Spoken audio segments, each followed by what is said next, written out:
Assalamualaikum warahmatullahi wabarakatuh.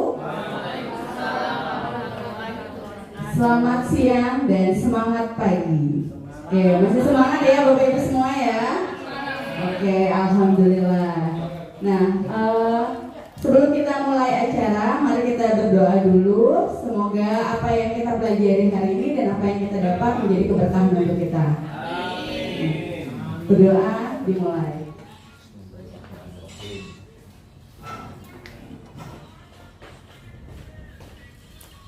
Selesai. Oke, sebelumnya saya ucapkan terima kasih kepada Kepala Sekolah Pak Mulyadi dan kepada Wakil Kepala Sekolah yang sudah memberikan kesempatan untuk kami bertiga di sini untuk menyampaikan beberapa materi yang telah kami pelajari. Kemudian di sini kami tidak bermaksud untuk mengajari atau menggurui karena saya yakin Bapak Ibu sudah hebat di sini. Kami hanya menyampaikan berbagi di sini apa yang telah kami pelajari selama mengikuti program pendidikan guru penggerak. Semoga ini bisa ditularkan kepada Bapak Ibu sehingga kita bisa sama-sama belajar. Dan kami juga di sini bukan bermaksud untuk mendahului, untuk memahami materi ini, namun kita sama-sama belajar di sini, saling berbagi. Jika Bapak Ibu lebih mengetahui materinya, boleh saling berbagi kepada kita. Nah, baik, di sini kami akan membahas tentang budaya positif. Nah, ini perkenalan mungkin sudah kenal semua ya. Saya dari Sari Sumajati, kemudian ada Bu Novita Tia Sufiana dan Bu Fitri Wahyuni. Nah, agenda kali ini adalah yang pertama adalah pembukaan, sudah kita lakukan. Kemudian nanti akan ada presentasi, tanya jawab, kegiatan kelompok, dan yang terakhir adalah refleksi. Baik, ini beberapa kesepakatan kelas kita saat kita mempelajari ini, yaitu yang pertama adalah jangan ngobrol asik sendiri membahas di luar materi ini. Kemudian silakan boleh kalau yang mau mencatat apa saja materi yang penting silakan boleh dicatat.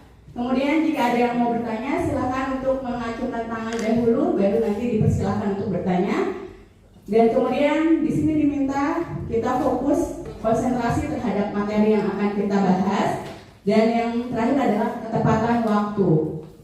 Baik, selanjutnya adalah, nah sebelum kita memulai materi, di sini kita akan mengadakan mindfulness dulu.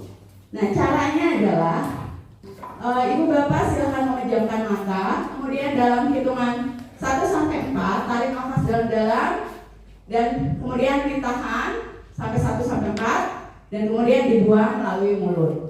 Ya, oke, kita mulai. Silakan pejamkan mata semuanya untuk kita berkonsentrasi mengikuti materi ini. Baik, pejamkan mata. Silakan tarik nafas dari hidung.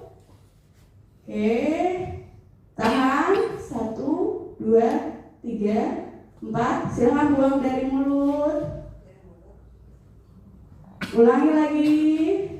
Tarik nafas. Silakan keluarkan dari mulut. Oke, silakan tarik nafas lagi. Oke, buang dari mulut pelan-pelan. Baik, sudah selesai. Semoga bisa menambah konsentrasi Bapak Ibu sekalian. Dan sebelum kita memulai, saya tadi kan sudah mulai mengasah konsentrasi nih ya. Nah, saya akan mengajak Bapak Ibu untuk ice breaking dulu deh. Jadi ice breakingnya di sini untuk mengasah konsentrasi yang tadi sudah Ibu Bapak lakukan. Ini namanya tepuk pagi, siang, sore. Jadi kalau pagi silakan tepuk 1 kali. Kalau siang tepuk 2 kali. Kalau sore tepuk 3 kali. Dan kalau malam tidak tepuk. Ya, paham ya? Coba kita ulangi. Tepuk, pagi, siang, sore, malam. Baru permulaan. Baru tes. Sekarang kita mulai ya. Pagi, sore, malam.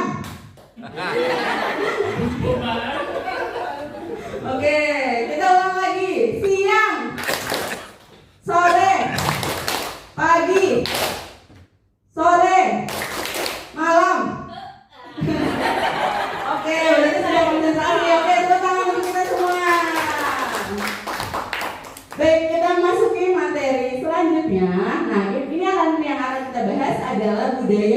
positif. Poin-poin yang akan kita bahas di sini ada 6. Yang pertama adalah disiplin positif dan nilai-nilai kebajikan universal.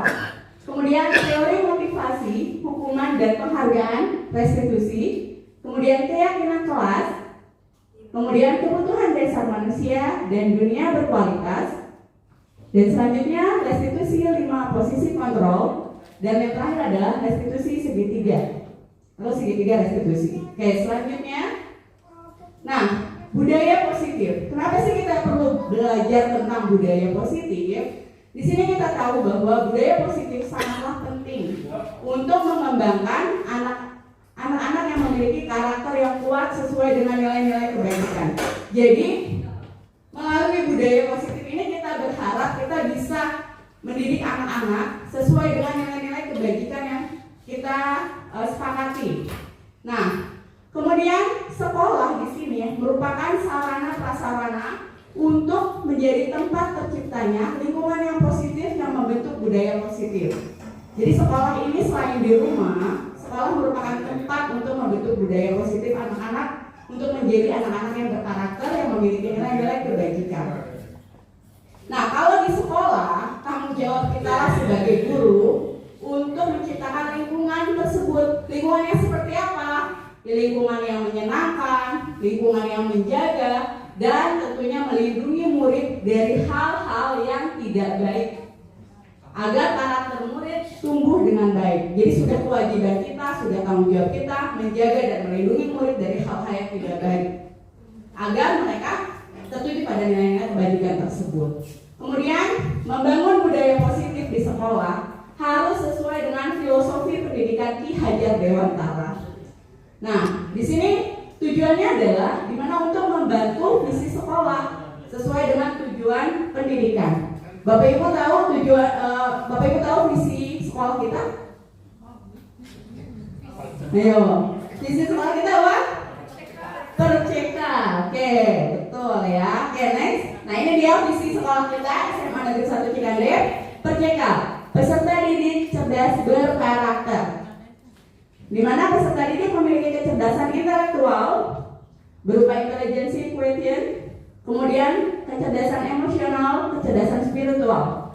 Kemudian peserta didik memiliki 18 nilai karakter sebagai bekal membangun karakter bangsa. Di sini visi sekolah kita sudah bagus ya, sudah sesuai dengan nilai-nilai kebajikan ya. Nah, tinggal kita mewujudkan bagaimana visi tersebut terwujud. Oke, selanjutnya. Nah, visi sekolah tadi dihubungkan dengan filosofi pendidikan Ki Hajar Dewantara. Tentu di sini kita semua kenal kan siapa Ki Hajar Dewantara ya? Kenal kan? Kenal? Oke, kenal ya. Harusnya sudah kenal. Siapa kan dia? Siapa? Siapa? Oke, tentunya Bapak Pendidikan Indonesia. Pak Uje kapan ketemunya dengan Pak Ki Hajar? Baik, untuk filosofi pendidikan Ki Hajar Dewantara sendiri menyatakan bahwa tujuan pendidikan adalah menuntun segala kodrat yang ada pada anak-anak agar mereka dapat mencapai keselamatan dan kebahagiaan yang setinggi-tingginya sebagai manusia dan sebagai anggota masyarakat. Jadi di sini Ki Hajar Dewantara mencetuskan bahwa tujuan pendidikan itu adalah membuat anak-anak bahagia, selamat sebagai manusia dan sebagai anggota masyarakat. Kemudian seorang pendidik hanya dapat menuntun tumbuh atau hadirnya kekuatan kodrat yang ada pada anak-anak agar dapat memperbaiki lakunya, bukan dasar hidup dan tumbuhnya kekuatan kodrat anak. Jadi maksudnya di sini kita tahu bahwa anak-anak sudah terlahir dengan kodratnya masing-masing, dengan fitrahnya masing-masing. Anak sudah memiliki keunggulan masing-masing. Jadi sedari lahir, Masya Allah, Allah telah memberikan kodrat anak itu sudah dari dulu, sudah dari lahirnya gitu. Anak-anak sudah memiliki kodrat, jadi tinggal kita untuk mengasahnya.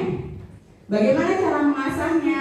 Bagaimana cara menebalkan kodrat yang baiknya? Nah, itulah tugas kita sebagai guru untuk menuntunnya. Jadi bukan kita untuk memaksakan kehendak, tetapi lebih ke menuntun mereka. Karena mereka sudah punya dasarnya, yaitu kodratnya masing-masing. Oke, selanjutnya. Nah ini Ki Hajar Dewantara memperkenalkan yang namanya trilogi pendidikan. Jadi selain filosofi ada trilogi pendidikan, diantaranya adalah Ingarso Sutulodo, Imadio Mangunkarso, dan Tuturi Handayani. Tentunya ini sudah tidak asing ya bagi kita semua tiga istilah ini. Oke, mungkin ada yang mau menjelaskan Ingarso Sutulodo itu apa sih? Ya? Oke, apa bisa mas silahkan? Di depan sebagai teladan. Ingarso Sutulodo, betul ya? Jadi sama orang guru harus memberikan teladan yang baik, contoh yang baik terhadap murid-muridnya. Kemudian yang kedua, Imadio Mangunkarso. Ada yang tahu? Ingat Imadio Mangunkarso. Di tengah memberikan semangat. Jadi kita seorang guru harus terus memberikan semangat kepada anak-anak supaya mereka terus mau bersemangat dalam mencapai tujuan pendidikannya gitu. Oke, selanjutnya Tuturi Handayani. Di belakang memberikan dorongan, didorong gitu maksudnya. Dijebrus tuh ya. Di belakang memberikan dorongan berupa motivasi. Nah, jadi tiga-tiganya ini harus dimiliki oleh seorang guru gitu. Jadi harus memberikan contoh, harus memberikan semangat, harus memberikan motivasi. Nah, jadi seperti itu ya. Oke, selanjutnya. Nah, apa hubungannya dengan yang tadi filosofi pendidikan beserta dengan trilogi pendidikan dengan budaya positif? Jadi begini, Ki Hajar Dewantara mengibaratkan seorang anak didik itu adalah seperti padi. Nah, seorang pendidik diibaratkan sebagai seorang petaninya yang hanya dapat menuntun tumbuhnya padi, gitu kan? Nah, jadi kita tidak mungkin menanam padi dan berharap padi itu tumbuh menjadi jagung, ya nggak? Nah, tapi melainkan kita harus bagaimana berusaha untuk menjadikan padi itu menjadi padi yang berkualitas. Bagaimana caranya? Yang memelihara tanaman padi dengan memberikan pupuk, air, membasmi ulat atau jamur, kemudian menyiramnya, merawatnya. Nah, begitupun seorang pendidik yang menuntun siswa sesuai dengan kodratnya agar mereka mencapai tujuan pendidikan dengan baik. Jadi, kalau misalnya Bapak Ibu sudah menerima anak seperti itu, misalnya seperti padi tadi, nah, kita berusaha untuk bagaimana si padi ini supaya menjadi padi yang berkualitas, bukan malah menjadikan padi ini seperti jagung, dan cara mengurusnya seperti jagung yang nggak bakal bisa gitu kan. Tetapi balik lagi ke tadi filosofi pendidikan bahwa si anak sudah memiliki kodratnya, jadi tinggal kita mengasah kodratnya tersebut. Jadi anak tersebut sebenarnya sudah punya kelebihan dan keunggulannya masing-masing. Jadi tergantung kitanya mau diapakan nih bibit-bibit ini gitu kan. Oke, selanjutnya. Nah, budaya positif ini tercipta awalnya adalah dari lingkungan positif. Kemudian lingkungan positif tercipta dari keyakinan kelas, dan keyakinan kelas tercipta dari peraturan kelas. Jadi inilah yang akan kita bahas satu persatu bagaimana cara kita menciptakan budaya positif yang berasal dari awal dulu nih, peraturan kelas, kemudian keyakinan kelas, lingkungan positif, dan terakhir adalah budaya positif. Oke, selanjutnya. Nah, sebelum kita ke budaya positif, kita harus belajar dulu tentang teori kontrol. Teori kontrol ini sangat penting karena ini untuk merubah paradigma kita. Sekarang silakan Bapak Ibu sekalian memilih pasangannya masing-masing. Jadi silakan berpasangan, 2 orang. Ayo, 2 orang silakan. Oke, Miswa dengan siapa? Dengan Nina. Kemudian, oke, Bu Lina dengan Miss Erna, Bu Ida dengan Munjum. Yang lain ayo sudah pasangan. Yang lain, ini mana pasangannya? Yang pasangan yang di rumah itu beda lagi. Oke, kalau sudah berpasangan masing-masing, oke, silakan sini. Sobeklah secari kertas kecil kecil. Oke, dari mana aja lah. Kecil. Oke. Tuliskan sesuatu hal. Sesuatu hal. Oke. Salah satu aja ya, salah satu aja. Antara dua orang itu salah satu aja yang melakukannya. Menyobek kertas salah satu saja. Salah satu aja yang nulis di kertas, kemudian tulis sesuatu yang mungkin berharga. Ya. Anggaplah kertas itu adalah sesuatu yang berharga, misalkan permata atau emas atau apalah gitu loh. Oke, salah satu saja di antara dua itu, salah satu di antara dua orang itu salah satu. Itu apa aja? Oke. Kalau sudah, silakan genggam kertas tersebut. Salah satunya, tadi yang menuliskan, genggam kertas tersebut. Salah satu aja. Oke, sudah digenggam Bapak Ibu sekalian. Terus apa aja terserah. Gak mesti benda, sesuatu. Oke. Salah satu aja, salah satu. Oke, sudah.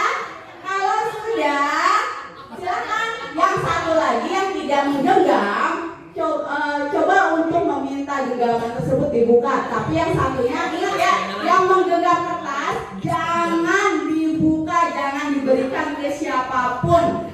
Pokoknya jangan diberikan, mau dirayu-rayu gimana, jangan diberikan. Oke, paham ya? Jadi yang megang kertas tadi digenggam, erat-erat, dijaga sesuatu yang berharga itu jangan. Jadi diibaratkan sesuatu itu berharga sekali dalam hidup Bapak Ibu sekalian. Dan jangan sampai orang lain dapat merebutnya. Oke? Tapi yang satunya, cobalah untuk meminta untuk si orang tersebut membukanya, karena ingin tahu apa sih isinya gitu. Dengan segala cara pokoknya. Oke, paham ya? Oke. Oke, mulai. 1, 2, 3. Oke.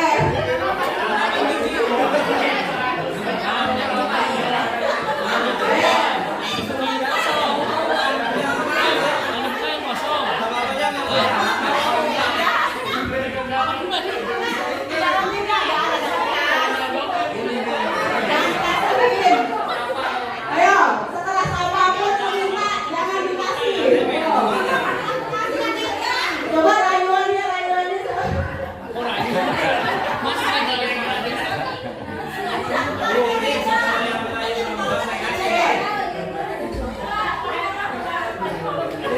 Oke, ada yang diberikan, ada?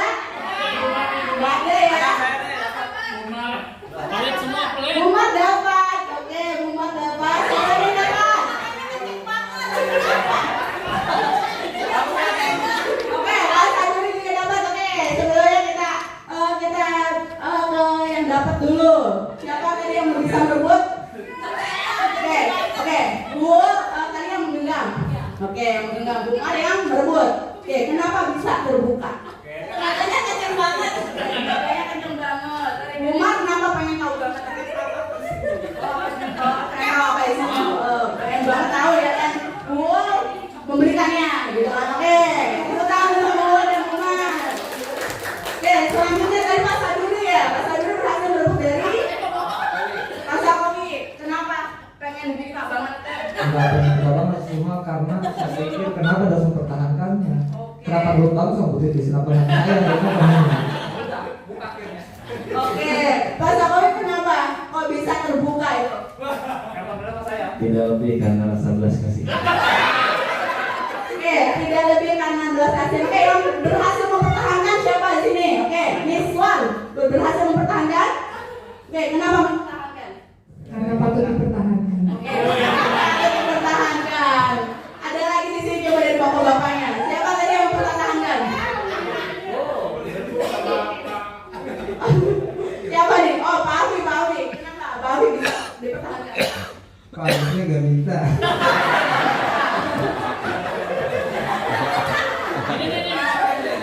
Oke, jadi kalau nggak minta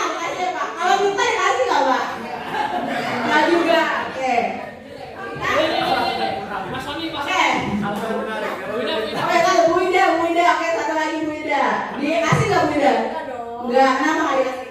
Karena dia bilang, Oh, tulisannya kosongnya. Ujung sudah berusaha membukanya? Dibuka Oh ya, berarti Bu Ida tetap mempertahankan. Baik, di sini kita bisa tahu apa yang terjadi ya. Ada yang terbuka, ada yang tidak. Jadi dari sini kita tahu yang sebenarnya yang mengontrol kebuka ini siapa sebenarnya? Diri kita sendiri. Jadi di sini kita bisa simpulkan bahwa yang bisa mengontrol diri kita sendiri adalah ya kita sendiri. Tidak ada siapapun yang bisa mengendalikan kita selain diri kita sendiri. Yang tadi bisa berhasil terbuka kenapa? Karena dia membiarkan dirinya dikontrol oleh orang lain. sedikit ya, kan ini tentang saya tadi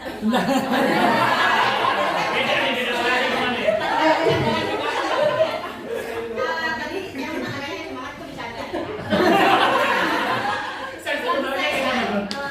Emang apa namanya, dengan kuatnya beliau mau ini gitu ya, mungkin mau tahu atau apa gitu ya, tapi bagi saya pun itu merupakan hal positif yang bisa dibagi dengan rekan. Oke, nah berarti kan Bu di sini membiarkan istilahnya sesuatu itu diambil oleh orang lain karena Bu membiarkan itu terjadi supaya bisa berbagi gitu ya. Nah berarti kan di sini kita tahu bahwa yang mengontrol diri kita sendiri adalah diri kita sendiri. Nah begitu pun dengan murid. Murid sebenarnya dia juga sama seperti kita. Jadi mereka berhak atas dirinya sendiri. Jadi ketika murid tersebut menaati peraturan, ketika murid tersebut istilahnya seperti takut pada kita, sebenarnya bukan karena kita yang hebat yang bisa mengontrol diri siswa, bukan, tetapi karena mereka membiarkan diri mereka dikontrol oleh kita. Jadi sebenarnya yang berhak atas mengontrol diri kita adalah kita sendiri, begitu pun dengan murid. Ya. Nah, jadi bagaimana sih caranya agar si siswa itu bisa menjadi lebih baik tanpa harus dipaksa ya. Di sini dipaksa untuk menuruti kemauan kita gitu loh. Bagaimana caranya ya dengan membudayakan positif ini? Seperti apa caranya? Oke, next adalah nah di sini perubahan paradigmanya. Ilusi guru mengontrol murid. Bahwa tadi itu yang saya sudah paparkan bahwa kita tadinya memiliki paradigma bahwa kita bisa mengontrol murid. Murid nurut nih sama kita gitu kan. Oke, kita bisa meminta apa aja nih dari muridnya gitu kan. Si murid bisa melakukan apa aja. Padahal enggak. Padahal dia sebenarnya hanya mempersilahkan diri kita mengontrol diri mereka. Oke, selanjutnya ilusi bahwa kritik dan membuat orang merasa bersalah dapat menguatkan karakter. Ini yang biasa terjadi. Kalau kita menyalah-nyalahkan murid, kalau kita menyalah-nyalahkan orang lain, kita beranggapan bahwa itu dapat menguatkan karakternya. Sebenarnya itu salah. Nah, kemudian yang selanjutnya adalah semua penguatan positif efektif dan bermanfaat. Jadi tidak semua yang hal-hal yang positif seperti penghargaan, seperti pemberian itu efektif dan bermanfaat. Seperti apa nanti kita akan bahas selanjutnya. Kemudian ilusi bahwa orang dewasa memiliki hak untuk memaksa. Nah ingat tadi bahwa teori kontrol tadi bahwa setiap orang memiliki kontrolnya masing-masing. Jadi mau orang dewasa mau itu anak-anak, dia sudah memiliki kontrolnya sendiri. Gitu. Jadi bukan orang dewasa saja yang memiliki hak untuk memaksa. Oke, selanjutnya. Nah ini dia stimulus respon. Kita mencoba mengubah orang agar berpandangan sama dengan kita. Pada teori kontrolnya adalah kita berusaha memahami pandangan orang lain tentang dunia. Jadi tidak bisa menyamakan pandangan kita dengan orang lain. Kemudian perilaku buruk dilihat sebagai suatu kesalahan. Nah, tapi kalau di teori kontrol di sini semua perilaku memiliki tujuan. Jadi kadang ada seseorang yang melakukan kesalahan. Di dalam teori kontrol ini kita lihat dia melakukan kesalahan karena apa, gitu loh. Jadi tidak langsung semena-mena kita langsung menjudge orang itu buruk, tetapi di teori ini kita melihat dia tujuannya apa, gitu kan. Nah, selanjutnya orang lain bisa mengontrol saya.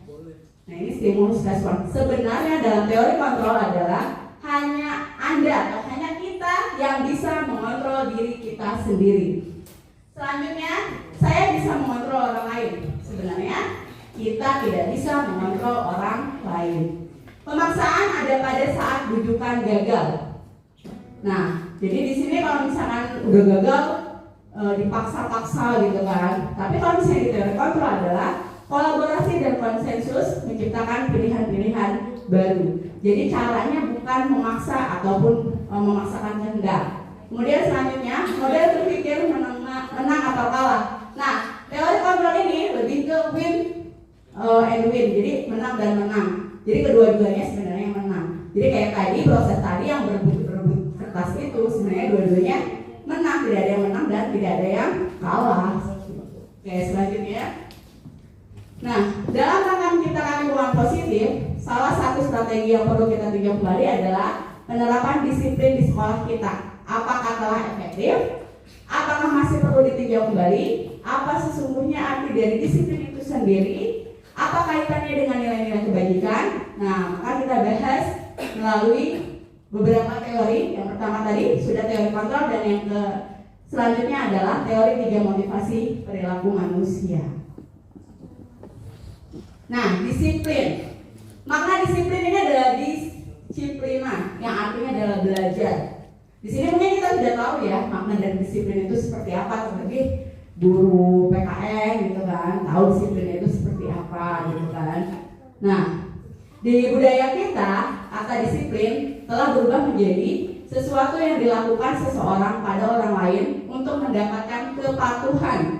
Kecenderungan umum menghubungkan kata disiplin dengan ketidaknyamanan, bukan dengan apa yang kita hargai atau pencapaian suatu tujuan mulia. Jadi biasanya kata disiplin itu lebih kepada menunjukkan agar seseorang itu patuh. Nah, sebenarnya awalnya tidak seperti itu. Awalnya kan dari kata mulai belajar. Nah, jadi paradigma inilah yang harus kita rubah. Oke, selanjutnya.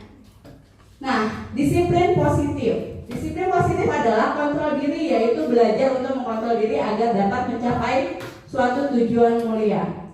Sikap disiplin positif dapat menumbuhkan motivasi intrinsik. Nah, apa sih motivasi intrinsik? Jadi motivasi itu ada 2 macam, yaitu ekstrinsik dan intrinsik. Ekstrinsik, kita tahu bahwa kalau ekstrinsik kan dari luar ya. Dari luar. Kalau intrinsik berarti dari dalam. Nah, kalau yang dari dalam, dari luar, itu berarti dari luar diri kita. Kalau yang dari intrinsik berarti dalam diri kita sendiri, motivasinya berasal dari diri kita sendiri. Nah, ini dia nanti yang akan kita hubungkan dengan beberapa motivasi yang dihubungkan dengan nilai-nilai kebajikan. Oke, selanjutnya. Nah, dari tadi kita berbicara tentang nilai-nilai kebajikan. Nilai-nilai kebajikan itu apa? Sebenarnya sekolah kita sudah menerapkan peraturan dengan nilai-nilai kebajikan, yaitu dengan yang namanya profil pelajar Pancasila. Profil pelajar Pancasila itu isinya semuanya adalah nilai-nilai kebajikan. Nah, jadi ada beberapa macam sebenarnya nilai-nilai kebajikan selain profil Pancasila. Nanti akan kita bagikan nilai-nilai kebajikan yang dapat dipelajari. Nah, yang sudah kita tahu ada 7 ya, kalau salah ada 7. Beriman, bertakwa, kemudian berakhlak mulia, kemudian mandiri, bernalar kritis, berkebinekaan global, bergotong royong, dan kreatif, yang tergabung semua yang disebut dengan profil pelajar Pancasila. Inilah yang disebut dengan nilai-nilai kebajikan. Nah, bagaimana mewujudkan nilai-nilai kebajikan dalam budaya positif? Tentunya ini butuh yang namanya motivasi. Yang tadi sudah disinggung, ada motivasi eksternal dan motivasi internal.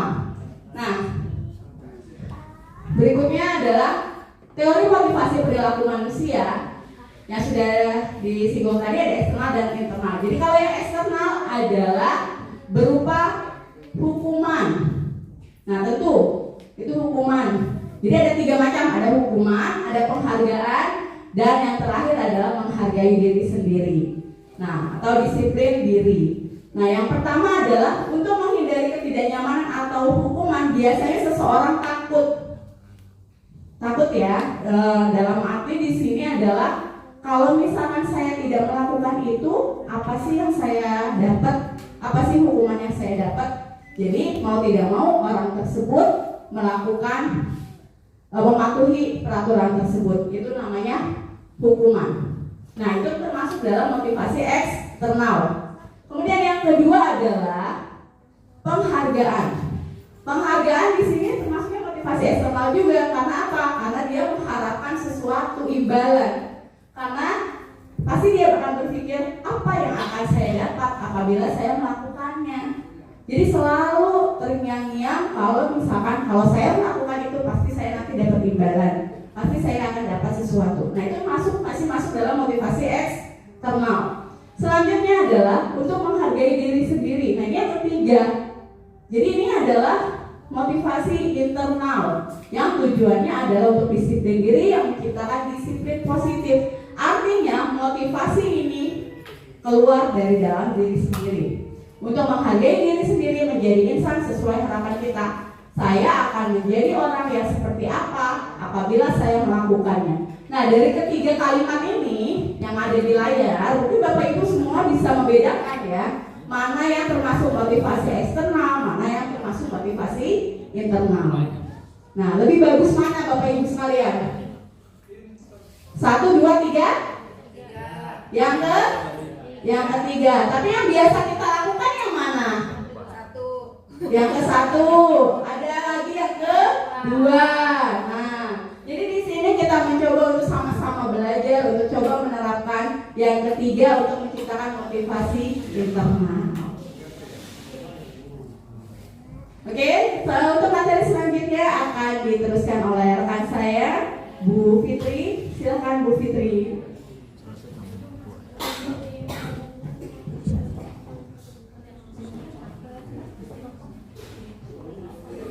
Assalamualaikum warahmatullahi wabarakatuh. Terima kasih Bapak Ibu sudah berkenan untuk mengikuti kegiatan hari ini. Di sini mungkin sudah diinfokan tadi di awal bahwa kita sama-sama belajar, kita sama-sama berdiskusi mengenai materi budaya positif. Nah, di sini saya akan meneruskan mengenai materi yang tadi sudah disampaikan oleh Bu Titis mengenai hukuman dan konsekuensi. Mungkin manakah yang sudah Bapak Ibu laksanakan ataupun yang sudah Ibu lakukan, hukuman ataukah konsekuensi? Nah, kalau hukuman itu biasanya tidak terencana atau berlangsung satu arah tiba-tiba. Sedangkan kalau konsekuensi itu bentuk dari disiplin, sudah terencana atau sudah disepakati dan dibahas oleh murid dan guru. Itu konsekuensi. Kemudian lanjut, nah nanti Ibu Bapak Guru akan mencoba untuk mengerjakan ini, mana yang merupakan tindakan hukuman ataupun konsekuensi. Misalnya salah satu contoh saja, mencatat 100 kali di dalam buku kalimat saya tidak akan terlambat lagi karena terlambat ke sekolah. Itu merupakan hukuman atau konsekuensi, Bapak Ibu? Hukuman ya. Ya, lebih tepatnya mengarah ke hukuman. Nah, ini nanti kita bahas di kelompok kecil ya. Silakan dilanjutkan. Nah, ini mengenai perbedaan hukuman dan konsekuensi. Nah, biasanya kalau hukuman itu karena tadi bersifatnya satu arah ya, sesuatu yang menyakitkan harus terjadi. Kemudian biasanya akan berupa fisik ya, fisik, kemudian menyakiti hati anak kita atau murid dalam jangka waktu yang lama. Sedangkan kalau misalkan konsekuensi tadi yang sudah berupa kesepakatan antara murid dan guru, itu memang harus terjadi, membuat anak memang tidak nyaman, tapi dalam jangka waktu yang pendek. Karena apa tadi? Sudah ada kesepakatan, iya. Sehingga membuat anak itu menghargai kedisiplinan, misalnya seperti itu. Kemudian ada stimulus tanggapan, mendorong juga, karena mereka pasti awalnya menjadi tidak biasa, lama-lama akan terbiasa dengan yang namanya konsekuensi. Kemudian apa akhirnya anak-anak bisa kehilangan hak, dibuat tidak nyaman, diasingkan untuk sementara. Ini kalau konsekuensi. Sedangkan kalau untuk yang hukuman ini karena tadi satu arah tadi lebih ke memaksa gitu, sehingga murid anak itu membenci kedisiplinan. Karena apa? Mendorong anak untuk menyakiti diri sendiri. Dan akhirnya apa? Anak ataupun murid merasa marah, merasa bersalah, kemudian juga dipermalukan dan merasa tidak dihargai. Itu kalau hukuman. Jadi ini perbedaan ya, Bapak Ibu, hukuman dan konsekuensi. Kemudian, nah ini hukuman dan penghargaan. Hukuman dan penghargaan. Terkadang itu penghargaan tidak selamanya baik, Bapak Ibu, ya. Karena apa?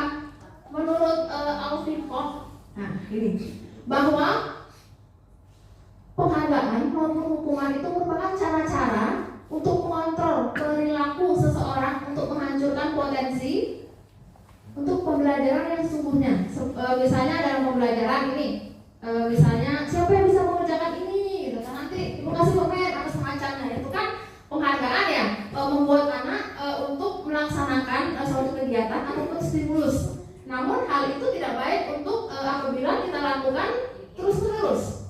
Jadi memang kita diharapkan dapat menstimulus anak bagaimana anak bisa mengerjakan sesuatu yang tadinya dapat termotivasi dari dalam diri mereka sendiri. Ya, nah, kemudian selain ada hukuman, penghargaan, ada juga yang namanya restitusi.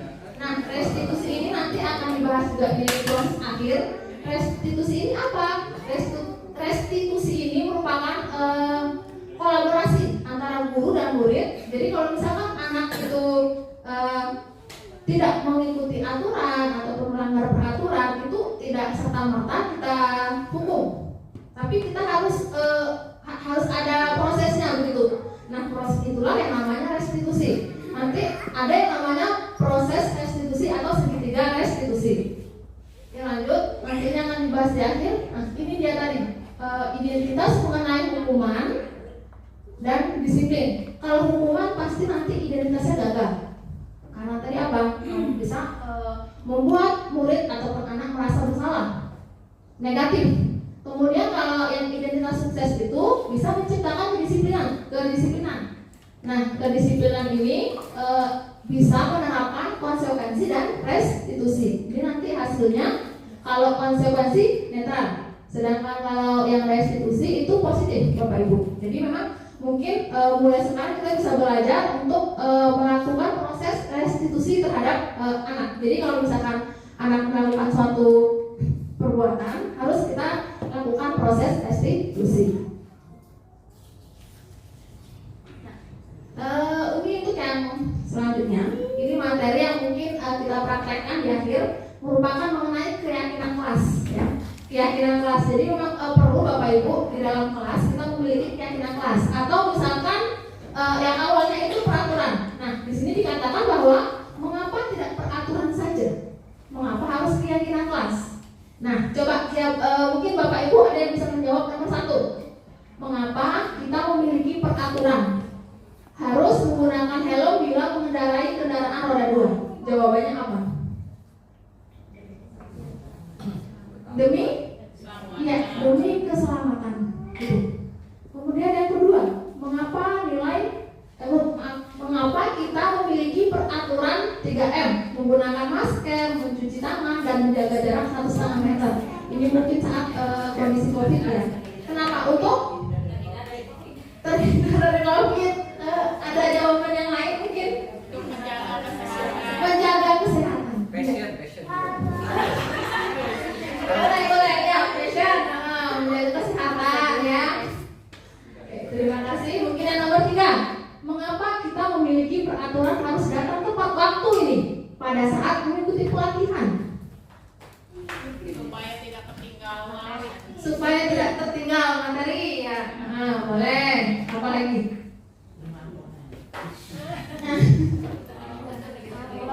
Ya, kedisiplinan.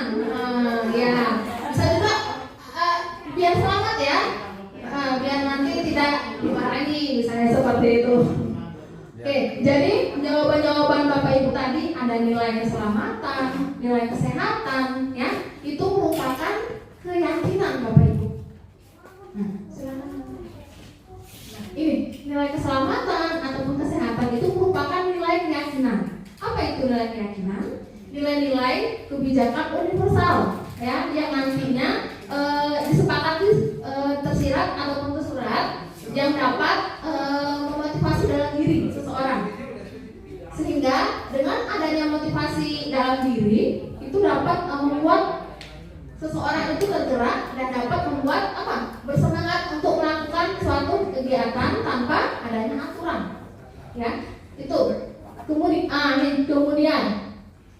kalau tadi itu keyakinan. Jadi keyakinan itu tadi kan Bapak Ibu nilai-nilai kebajikan ya, yang nantinya memiliki tujuan yang mulia. Salah satunya kalau misalnya keyakinan di dalam kelas, apa tujuannya? Mewujudkan tujuan pembelajaran yang berorientasi kepada nilai kebajikan. Salah satunya tadi sudah dijelaskan oleh Ibu Titis mengenai profil pelajar Pancasila. Itu salah satu nilai kebajikan. Masih ada lagi nilai-nilai kebajikan lainnya menurut beberapa teori ya, nanti akan dibagikan apa saja nilai-nilai kebajikan. Nah, di dalam kelas kita bisa membuat nilai-nilai kebajikan Bapak Ibu. Ya, misalnya dari guru mata pelajaran itu bisa membuat kesepakatan ataupun peraturan.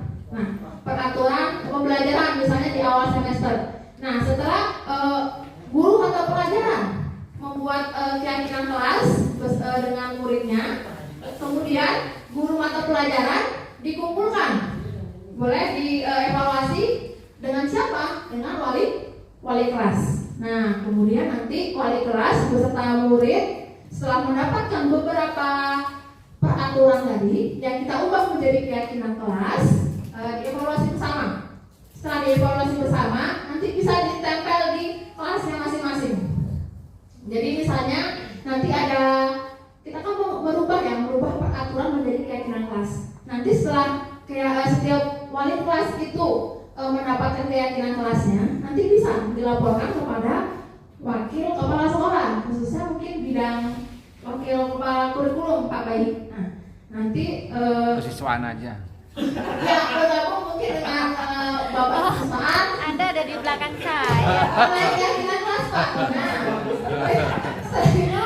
setelah itu keyakinan kelas yang sudah dikumpulkan oleh semua kelas itu nanti bisa kita jadikan evaluasi bahan pertimbangan menjadi keyakinan sekolah. Ya. Keyakinan baru. Ya, jadi dari peraturan sekolah, peraturan kelas, kemudian kita ubah menjadi proses keyakinan kelas, kemudian keyakinan kelas itu bisa menjadi keyakinan sekolah. Nah, keyakinan sekolah ini kan nanti yang bisa menciptakan lingkungan positif, budaya positif ya, seperti itu. Nah, nanti kita akan praktik nih Bapak Ibu, walaupun memang bukan wali kelas ya, guru mata pelajaran juga bisa membuat kesepakatan itu. Nah, ini misalkan contohnya ini peraturan ini, yang tadi kita merubah peraturan kelas menjadi keyakinan kelas. Misalnya selalu kembalikan buku ke tempatnya. Kita rubah Bapak Ibu nanti narasinya ataupun kalimatnya itu menjadi tanggung jawab, bukan lagi selalu kembalikan buku ke tempatnya. Atau misalnya datang ke sekolah tepat waktu, keyakinan kelasnya apa? Nilai kebajikannya bisa disiplin, kemudian bertanggung jawab juga bisa, atau menghormati orang lain ya. Jadi nanti beberapa peraturan bisa kita masukkan, kita gabungkan menjadi satu keyakinan ke kelas ya. Oke, itu contohnya. Lanjut. Nah, ini pembentukan keyakinan kelas Bapak Ibu. Yang pertama, keyakinan kelas bersifat lebih abstrak daripada peraturan, yang lebih rinci dan konkret. Kemudian keyakinan kelas berupa pernyataan universal, yang tadi nilai-nilai kebajikan. Kemudian pernyataan keyakinan kelas senantiasa dibuat dalam bentuk positif. Misalkan jangan berlari-lari di koridor. Itu usahakan ubah kata-kata yang negatif itu menjadi positif. Berjalan di luar koridor ataupun di dalam kelas. Kemudian keyakinan kelas hendaknya tidak terlalu banyak sehingga mudah diingat dan dipahami oleh semua warga kelas. Kemudian Kemudian keyakinan kelas sebaiknya sesuatu yang dapat diterapkan di Luar lingkungan biasa tersebut. ini Jadi nilai-nilai jangan kelas. memaksakan Bapak Ibu. Karena ini kesepakatan antara murid dan guru, jadi memang tidak dipaksakan.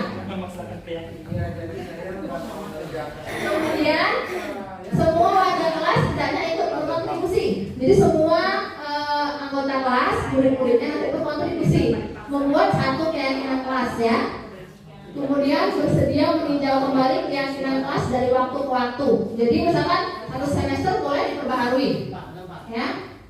Kemudian nah ini prosedurnya hampir sama ya. Prosedurnya itu sebelum mungkin dari murid-murid kelas. Nah ini yang pertama itu mempersilahkan murid-murid di kelas untuk bercurah pendapat tentang peraturan yang perlu dilaksanakan. Ya, misalnya satu murid satu boleh dituliskan di kertas ataupun di papan tulis misalnya nanti. Kemudian yang ketiga itu susunlah keyakinan kelas sesuai prosedur. Nah tadi kalimatnya harus bentuk yang positif, pernyataan positif. Ya. Yang ketiga, yang keempat ya, tinjau kembali daftar curah pendapat yang sudah dicatat. Nah ini tadi Bapak Ibu, kalau misalnya di dalam kelas ada beberapa peraturan ini. Yang pertama misalnya mereka sudah membuat berjalan di dalam kelas, mendengarkan guru mungkin saat pembelajaran, dan ada yang membuat ini datang tepat waktu. Ini merupakan ataupun bisa kita gabung menjadi satu nilai kebajikan atau satu keyakinan. Yaitu apa keyakinannya? Saling menghormati, ya. Karena kalau misalkan berlari di dalam kelas itu kan bisa mengganggu temannya. Kemudian kalau misalkan tidak mendengarkan guru juga temannya bisa terganggu. Dan kemudian terakhir ada datang tepat waktu. Kalau murid datang tidak tepat waktu, itu juga dapat mengganggu temannya. Misalkan jam pelajarannya terpotong atau apa itu. Lanjut, setelah tadi dibuat menjadi satu keyakinan, tinjau kembali keyakinan yang sudah dibuat. Kemudian setelah dibuat, nah ini setelah ditinjau itu kemudian disetujui bersama. Kalau perlu ditandatangani. Nanti bisa buat keyakinan kelasnya boleh di kertas karton, kemudian boleh ditandatangani oleh semua warga kelas, murid dan gurunya. Oke, nah ini keyakinan kelas itu bisa dilekatkan di dinding yang mudah dapat dilihat oleh semua warga kelas. Oke. Oke, itu tadi materi yang saya sampaikan. Kemudian dilanjutkan oleh rekan saya Ibu Mahdi. Terima kasih.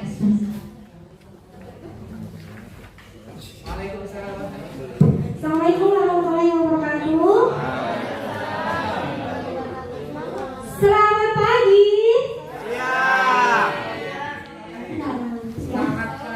Bapak Ibu, coba saya mengucapkan semangatnya Bapak Ibu semuanya.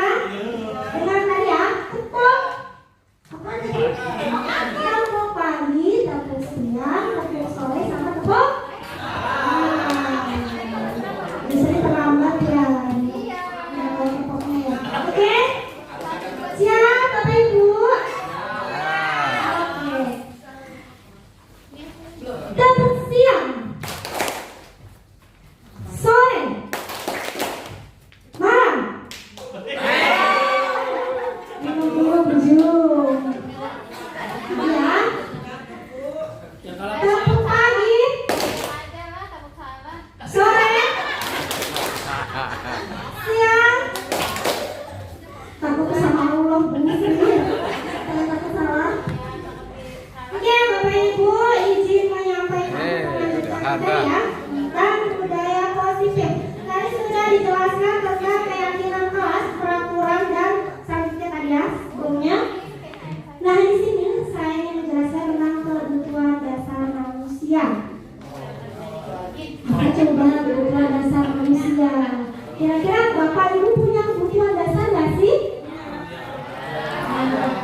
Selanjutnya yaitu kesenangan.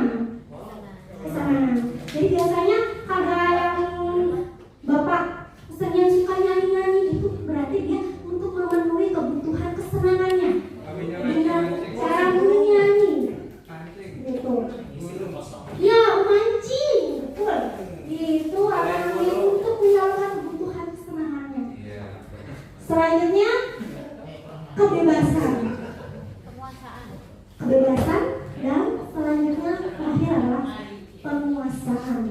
Nah, semuanya ini, semua manusia ini harus terpenuhi 5 kebutuhan dasar ini, tidak terkecuali baik ibu guru, bapak ibu guru ataupun siswa.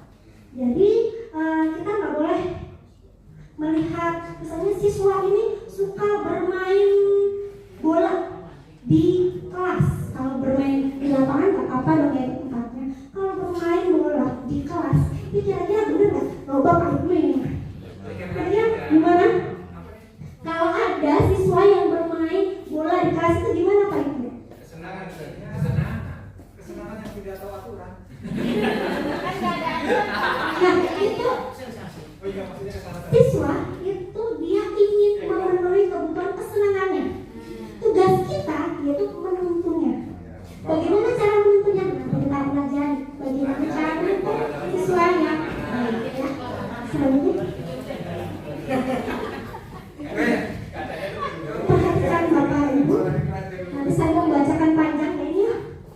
Seluruh tindakan manusia memiliki tujuan tertentu. Semua yang kita lakukan adalah usaha terbaik kita untuk mendapatkan apa yang kita inginkan. Ketika kita mendapatkan apa yang kita inginkan, sebetulnya kita sedang memenuhi satu atau lebih dari satu kebutuhan dasar kita. Tadi ada berapa? Bapak Ibu, kebutuhan dasar ada berapa?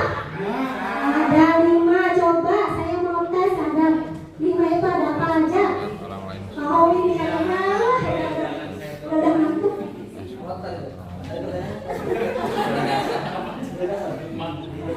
Lima Pancasila kan? Ini salah satu saya firman. Kasih sayang. Ya, selanjutnya apa Pak?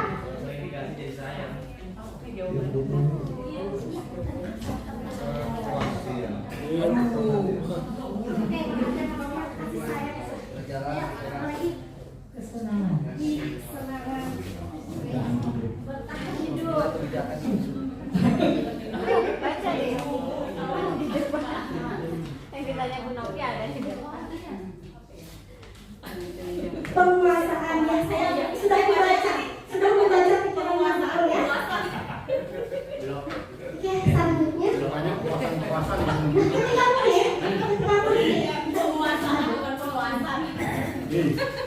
Ketika murid, seseorang murid melakukan suatu perbuatan yang bertentangan dengan nilai-nilai kebajikan atau melanggar peraturan, hal ini sebenarnya dikarenakan mereka gagal memenuhi kebutuhan dasarnya.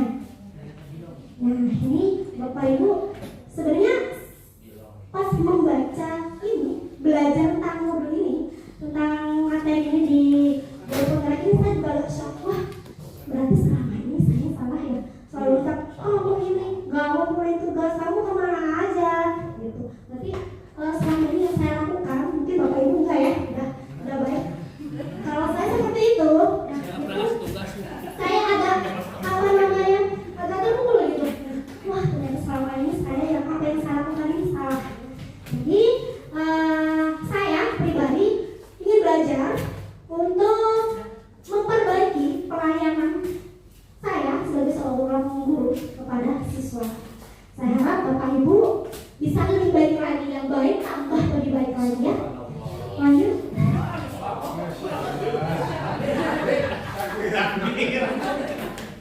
Biar gak ngantuk ya Bapak Ibu ya. Yuk kita jawab ya Bapak Ibu, yuk ya cepet ya kan. Cepat pulang. Yang pertama, ibu guru bilang, aku tidak boleh bersenandung sewaktu mengerjakan tugas. Kata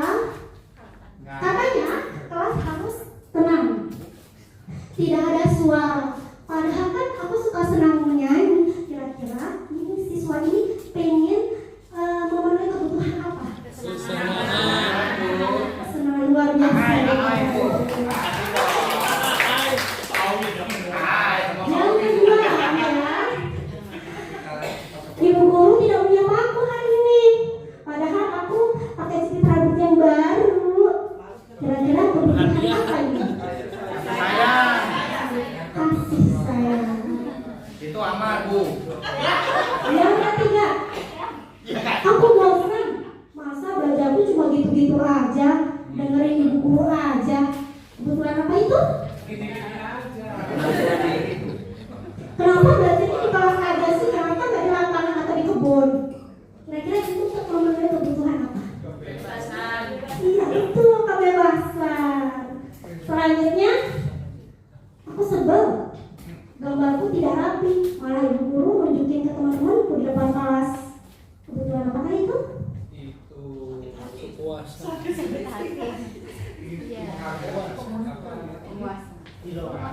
Kebetulan? Dia pengen lihat prestasinya. Berarti?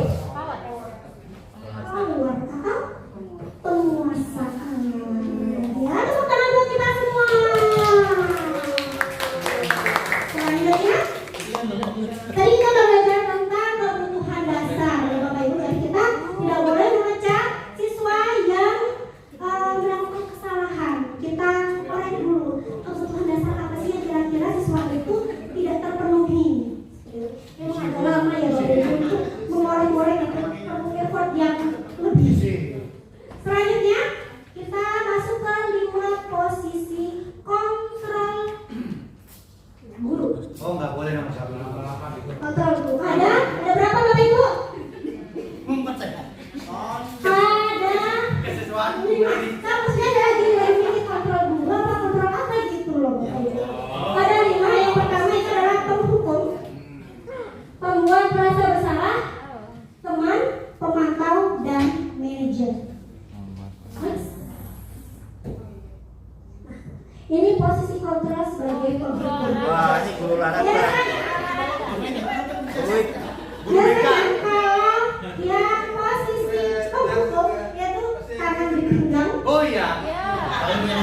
jari menunjuk. Kamu, gitu ya. Kamu selalu kamu dan kamu. Itu termasuk posisi penghukum. Gini sih ya. Gini juga ya sebenarnya. Gini juga. Nah selanjutnya posisi kontrol yang kedua yaitu pembuat rasa bersalah. Biasanya ini sering dilakukan oleh ibu. Pak Ibnu tuh. Dan kedua, Ngorek-ngorek. ibu sangat kecewa loh sama kamu. Ibu udah mengatakan ini itu, tapi kamu tetap seperti itu. Kamu gak kasihan sama ibu kamu. Nah itu Bu Novi. Nah, Pak Ibnu itu mah.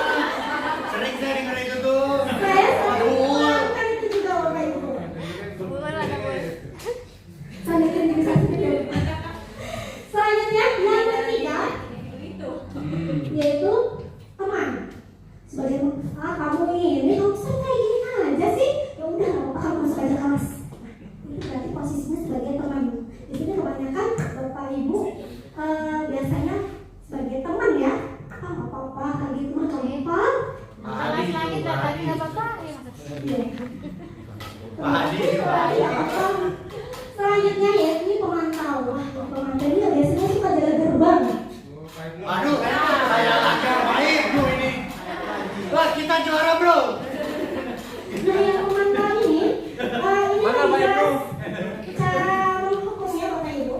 Jadi pemantau ini dia menjalankan peraturan dan di situ konsekuensinya sudah ada. Misalnya di buku peraturan ini jika terlambat ke sekolah 15 menit akan pulang. Berarti itu namanya misalnya menjalankan itu namanya posisi pemantau. Kalau misalnya kita ada siswa yang terlambat kan, kamu terlambat, terus ini kamu tahu konsekuensinya, siswanya tahu, tapi nggak cukup sampai situ Bapak Ibu. Pemantau itu harus memantau siswanya juga. Saat dia belajar itu dia benar-benar ngikutin, nggak cuma ya udah kamu boleh masuk silahkan ke kelas kamu, nggak cukup seperti itu, tapi tetap memantau apakah itu benar-benar siswanya itu masuk ke kelas dan mengikuti pembelajaran dengan baik. Ini namanya posisi pemantau. Dan selanjutnya yang terakhir adalah posisi manajer. Nah, siapa yang suka jadi manajer?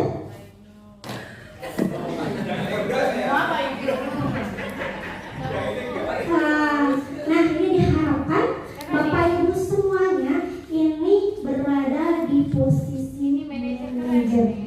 Kenapa? Karena di posisi manajer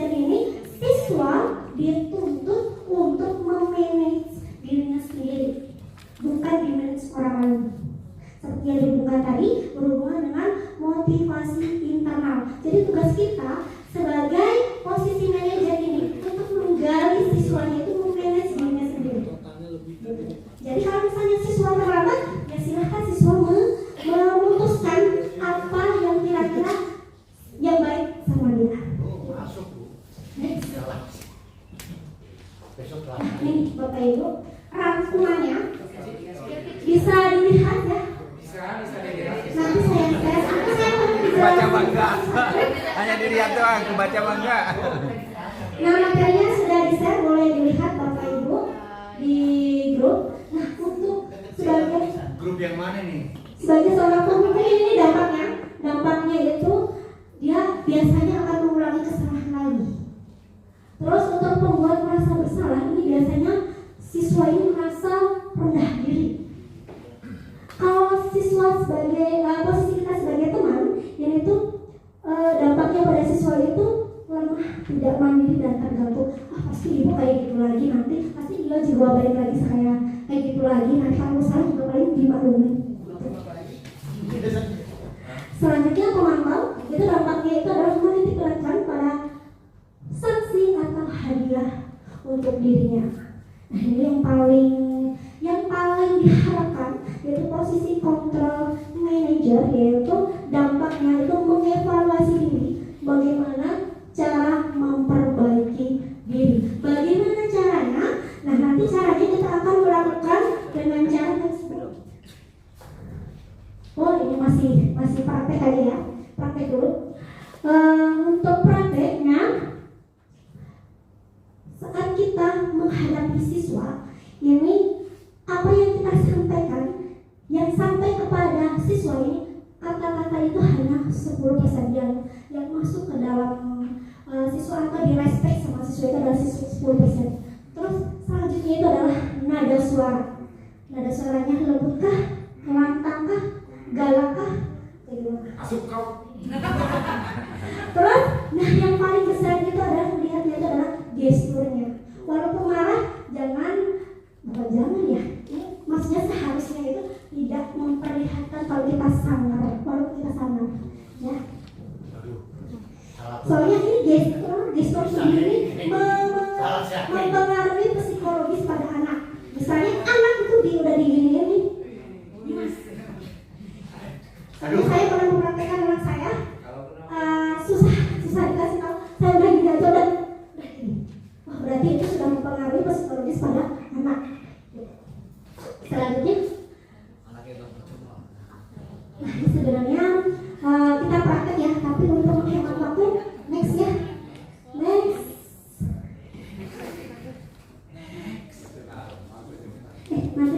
Tadi. Nih, coba Bapak Ibu kira-kira jawab mana posisi kontrol dengan pernyataan-pernyataan di atas. Yang pertama, saya kecewa sekali dengan kamu. Posisi kontrol apa itu? Buat merasa bersalah. Saya kecewa sekali sama kamu. Apa? Merasa bersalah. Iya, betul, 100 buat Dewi. Membuat merasa bersalah. Nanti terus ya, ini nomornya. Yang kedua, kamu tidak pernah benar melakukannya. Iya, penghukum. Yang ketiga, ayolah lakukan demi Bapak Ibu. Iya, teman. Selanjutnya, apakah kamu mau mendapatkan stiker bintang hari ini? Terang sama. Apa itu? Nggak ada. Apa ini? Nggak ada handphone-nya. Halo, Pak. Pemantau. Bagaimana kamu bisa menyelesaikan masalah ini?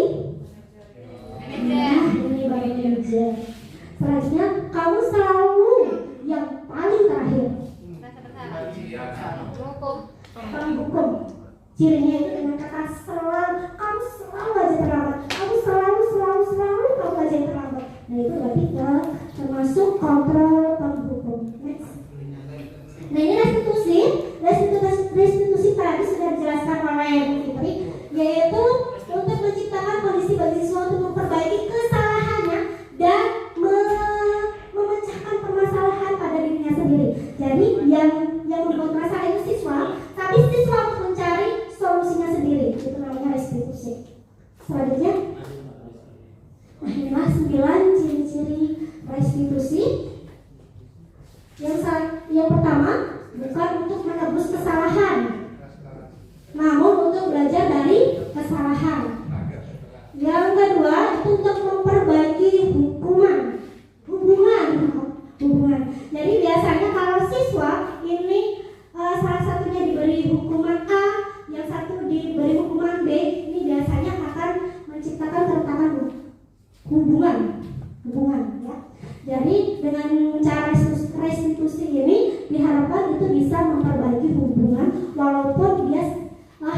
berselisih.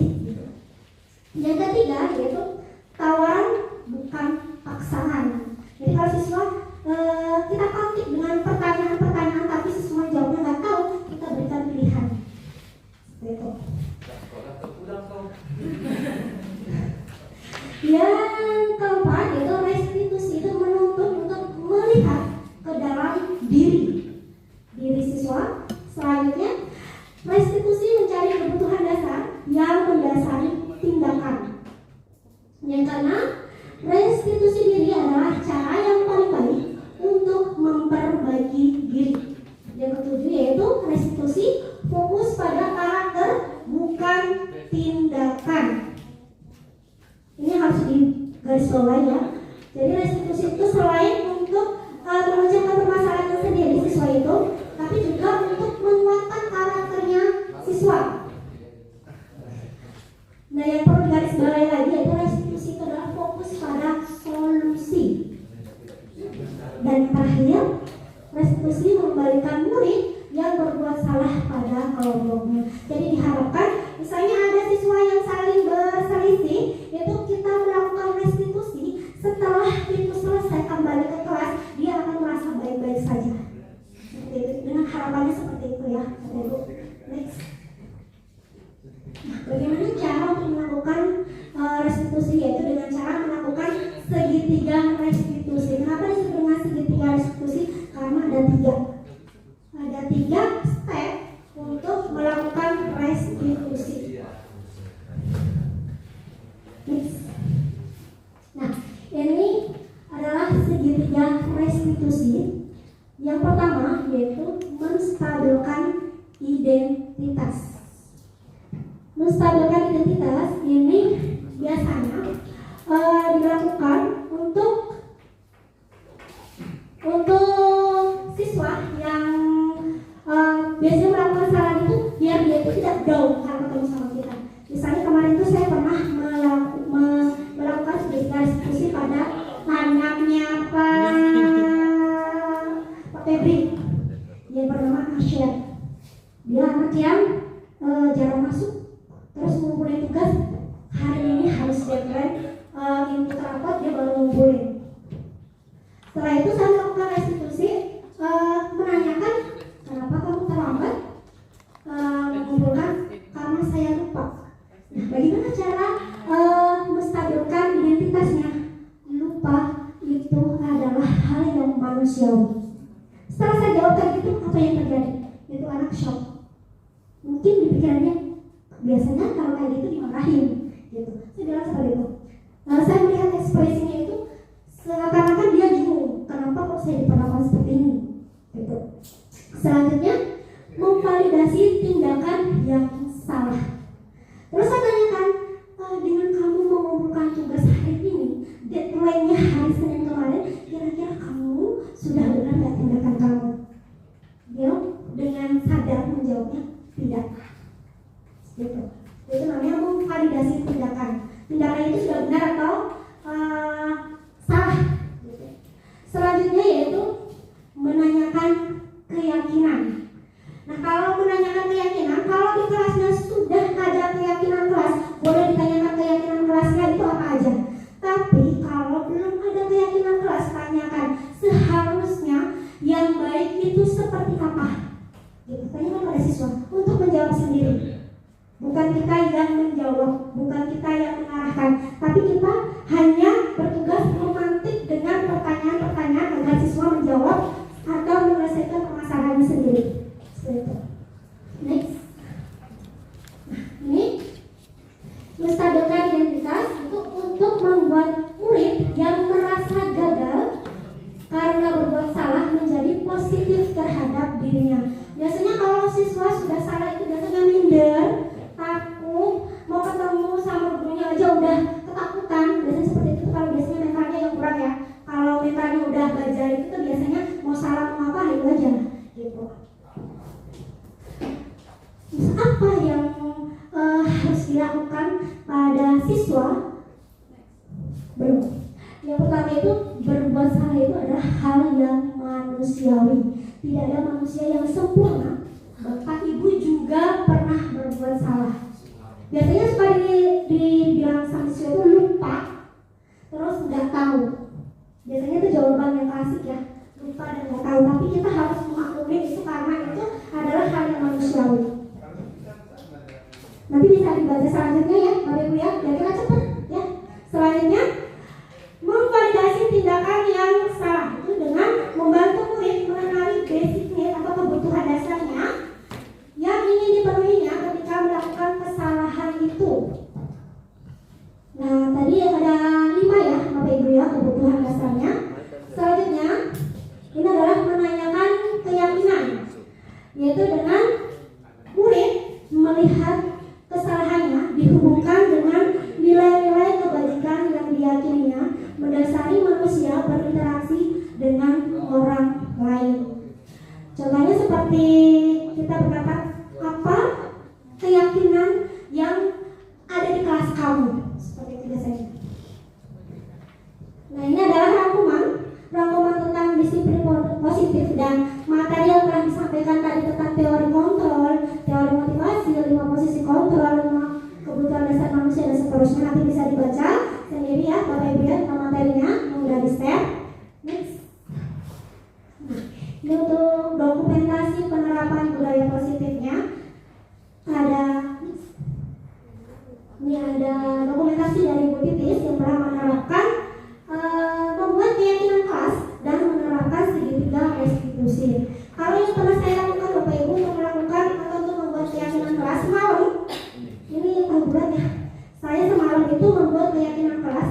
Yang pertama yang saya lakukan itu saya melakukan penyamaan persepsi dulu. Apa itu peraturan, apa itu keyakinan. Seperti itu. Saya dengan memberikan contoh kalau dengan peraturan tadi berkendara itu harus menggunakan helm. Itu termasuk peraturan atau keyakinan. Saya menanyakan seperti itu setelah menemukan konsepnya bahwa kalau yang kalau berkendara menggunakan helm itu termasuk peraturan, kalau keselamatan itu termasuk keyakinan. Nah, setelah sama kita baru beralih ke keyakinan kelas, yaitu dengan saya men-share G-form, yaitu dengan harapan kelas yang dia dambakan atau yang dia berikan. Nah, ini untuk keyakinan kelas di kelas saya itu siswa menginginkan kelasnya itu tidak banyak sampah dan rapi. Makanya saya menyimpulkan bahwa keyakinan kelasnya itu adalah kebersihan dan kerapian. Terus ada yang mengatakan siswa kelas saya pengen kelas yang kompak, gak sirkel-sirkelan. Nah, itu saya menyatukan keyakinan kelas yaitu berupa kerjasama atau kekompakan. Ada lagi yang menyampaikan bahwa saya ingin kalau ada tugas itu semuanya tepat waktu ngumpulin tugasnya, nggak sendiri-sendiri. Nah, ini saya maksudnya ke bertanggung jawab maksudnya. Nah, ini khusus untuk 1143 ini kan memang seperti itu karakteristiknya dengan banyak sirkel-sirkelnya. Ini ada berbicara sopan dan ramah.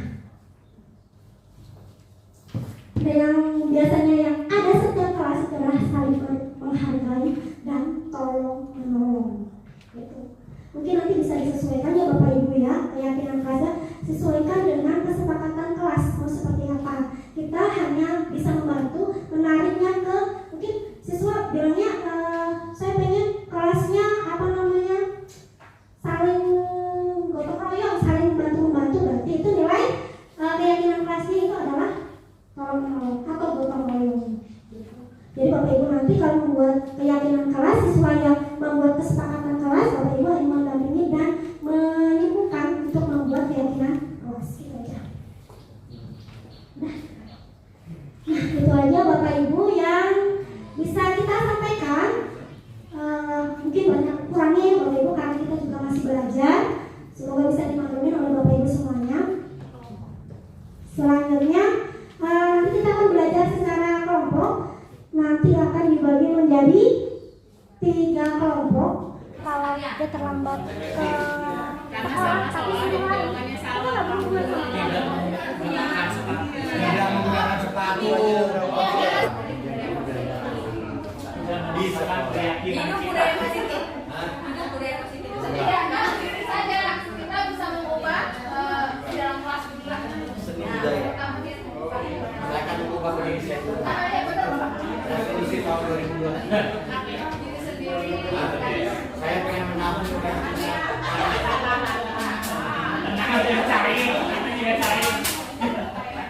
Baik, Bapak Ibu ada yang mau ditanyakan mengenai budaya positif? Boleh? boleh Bu. Ya. Saya bertanya lah. Ya. Terkait budaya positif di sekolah kan ini bentuknya seperti rumah gitu ya. Ya. Sedangkan di rumah itu banyak personil. Ya. Terkait kendala bagaimana sistem itu dibangun oleh personil yang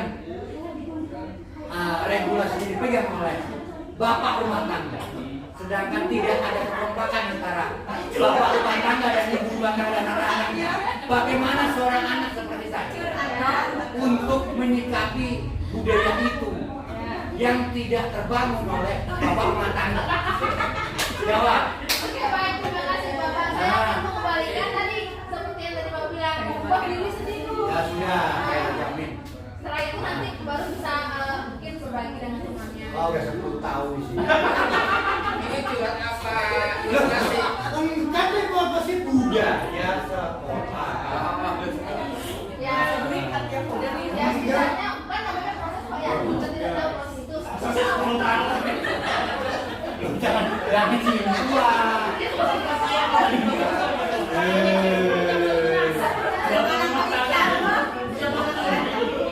Dan insya Allah kata orang kan dari kata pepatah, proses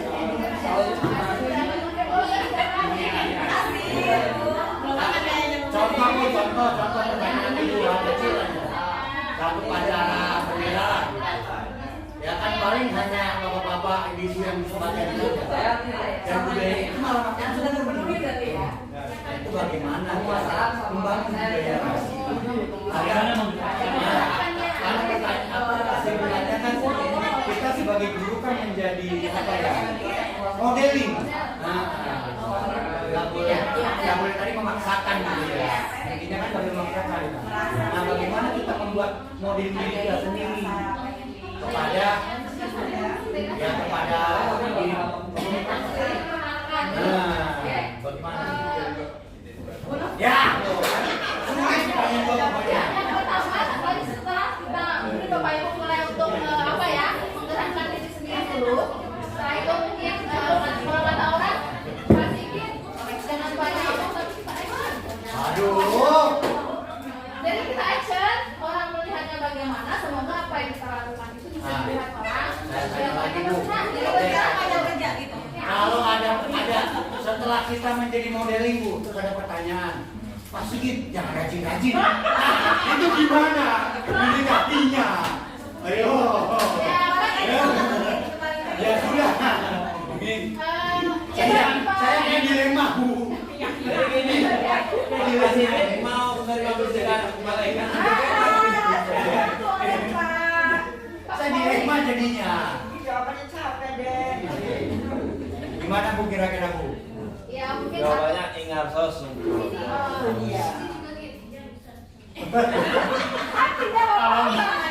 Ayo, lanjutin dong. Kan guru itu kan katanya jadi surutawan. Posisinya ingat sosum. Anak-anak nyontoh siapa kalau belum Tapi sudah semua kayak dulu yang begitu Pak. Ya kan? Iya nggak semua Bu. sendiri Bu Cuma seenggaknya diri kita sendiri. kita sendiri. Memang kita berbagi dulu satu pasti lebih ke memotivasi. Memang idealnya semuanya baik. Cuma sesuatu yang tidak mungkin kalau kita mengharapkan semua manusia baik. Semua guru itu baik nggak mungkin. Nggak mungkin. Nanti Loh, Anda mau ke arah sana? Anda mau ke arah sana? Kelompok itu masukin. Karena itu kakek-kakek semua. Baik Bapak Ibu sekalian, karena waktu sudah menunjukkan jam 3 kurang 7 menit, maka kita langsung simpulkan saja. Oke, untuk lembar yang ada Bapak Ibu menerima soal ini ya, tentang tugas mandiri ya, kita jawab bersama-sama ya. Oke, untuk bisa membedakan mana hukuman, mana konsekuensi. Untuk yang pertama, mencatat 100 kali di dalam buku kalimat saya tidak akan terlambat lagi karena terlambat di sekolah. Hukuman apa konsekuensi? Hukuman, betul. Untuk yang kedua? Hukuman. Untuk yang ketiga? Hukuman. Untuk yang keempat? Konsekuensi. Untuk yang kelima? Konsekuensi. Nah, untuk yang keenam ini ada kesalahan. Di sini ada kata-kata harusnya tidak ya. Murid disuruh untuk tidak mengenakan sepatu seharian di sekolah karena tidak mengenakan sepatu hitam. Hukuman atau konsekuensi? Hukuman atau konsekuensi?